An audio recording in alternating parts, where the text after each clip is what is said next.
Welcome back. You're in the C-Space studio with me, James Kotecki. We are here at CES 2026 with BrightLine's founder and CEO, Jacqueline Corbelli. Welcome back to the C-Space studio. It's been a while, but I'm excited to chat with you. Great to be here. Thanks for having me back. Okay, so define for us what BrightLine is and especially what it means here at the beginning of 2026. Okay, well, BrightLine has been in the market in television advertising for a very long time, and these days has taken on a very prominent role in the streaming space. And what we do is we allow apps like Hulu and ESPN and Peacock and Disney and others to offer ad inventory that is interactive.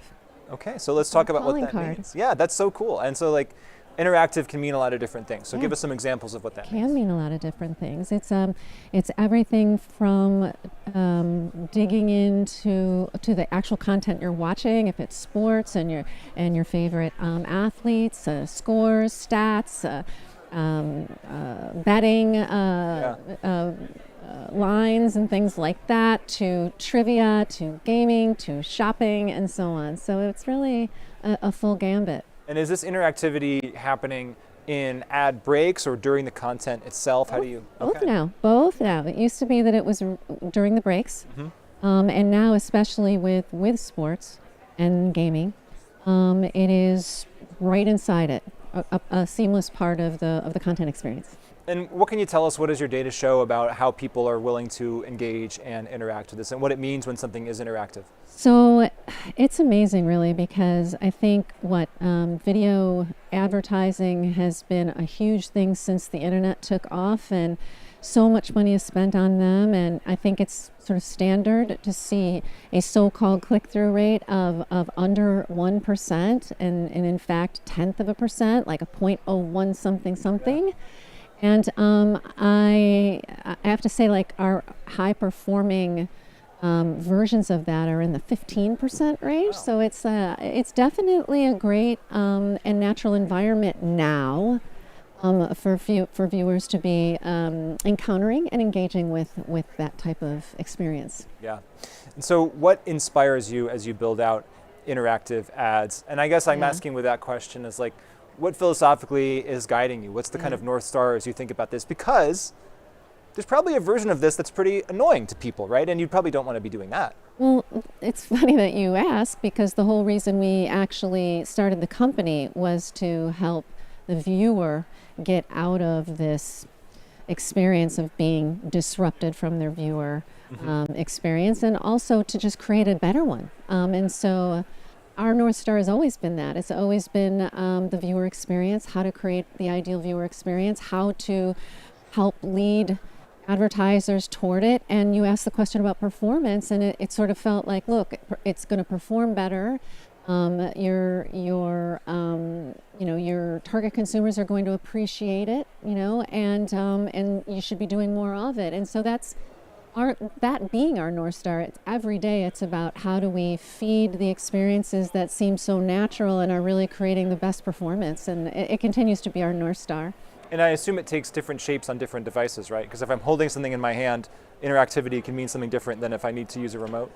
Well, that's an interesting question also. I mean, we are TV centric. So we're and what we used to call TV first, which means that the experiences that we create are all living room, big screen, connected TV experiences. And we started there knowing that plenty of people were doing it on mobile phones and on tablets and laptops and desktops, but there wasn't enough focus on that TV viewer.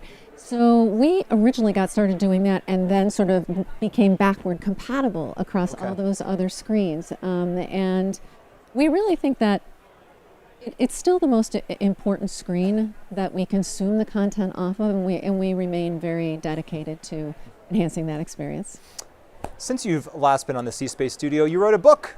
I did. Changemaker. I did. Changemaker. I did. And the book talks about breaking big challenges into clear, actionable steps, which is good advice for probably everything in life, but we're here to talk about advertising and communication and TV. So what are the big challenges right now for you, and how are you thinking about breaking those into actionable steps? Well, if I could take a slight step back, the book was written to be a guide and a help and a reference for a whole variety of different kinds of challenges, inside business, outside business, personal, community, world, right? When you speak about the advertising world right now, being a change maker in the context of the way the book talks about it is taking what maybe you initially thought were risks and being brave around thinking through what is really going to have an impact I'm proud of in the work that I'm doing in the digital advertising space. I spoke about our North Star. In fact, BrightLine was built off that playbook. Yeah. So it was like sitting back and saying, wow, all these powerful technologies, it's really going to change the television experience. What can we do, right, to honor the viewer experience given all this potential? And it comes down to allowing yourself, giving yourself the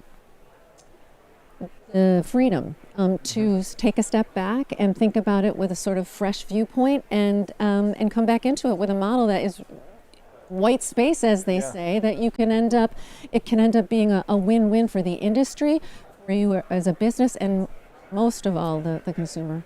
It sounds like you've got a productive framework for thinking about decision making. Yes. And right now, the biggest topic everyone's talking about, AI, trying to figure out how to make decisions there, how to be in that white space. So tell me about how all of this thinking applies to what you're doing with AI today. Okay, well, I myself am deploying AI in two very different and specific ways right now.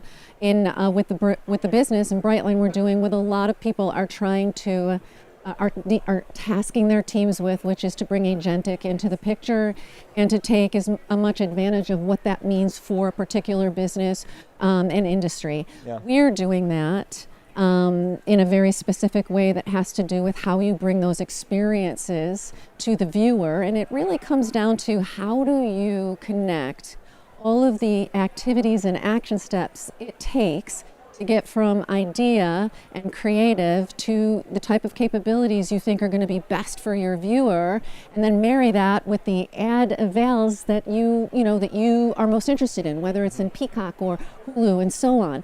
And so agentic for us is the means by which we make that an instantaneous decision point for you, where we're able to fuse all those different considerations into a single set of answers, and actually an instant example of what you might want to render on those screens. And then if you choose to, hit another button and do it. There is so much to chew on and digest there, but I don't want this conversation to end without talking about sustainability, because I know that's something that's really important as well to you. Absolutely. So when we talk about sustainability, what's the innovation or trend that you're looking at there, and how does that relate to the work that you do? Well, that's the second thing that I spend my time doing. I spend a lot of time doing, on Saturdays and after. Sure, yeah. It's like that. And AI is being specifically used in sustainability in a platform that I design for rebuilding supply chains. Oh. And we know that we need to fortify them. We saw with the pandemic just how delicate they can be, yes. And the problems and issues they can cause. And so the AI platform that was built is a very specific form of AI called reinforcement learning.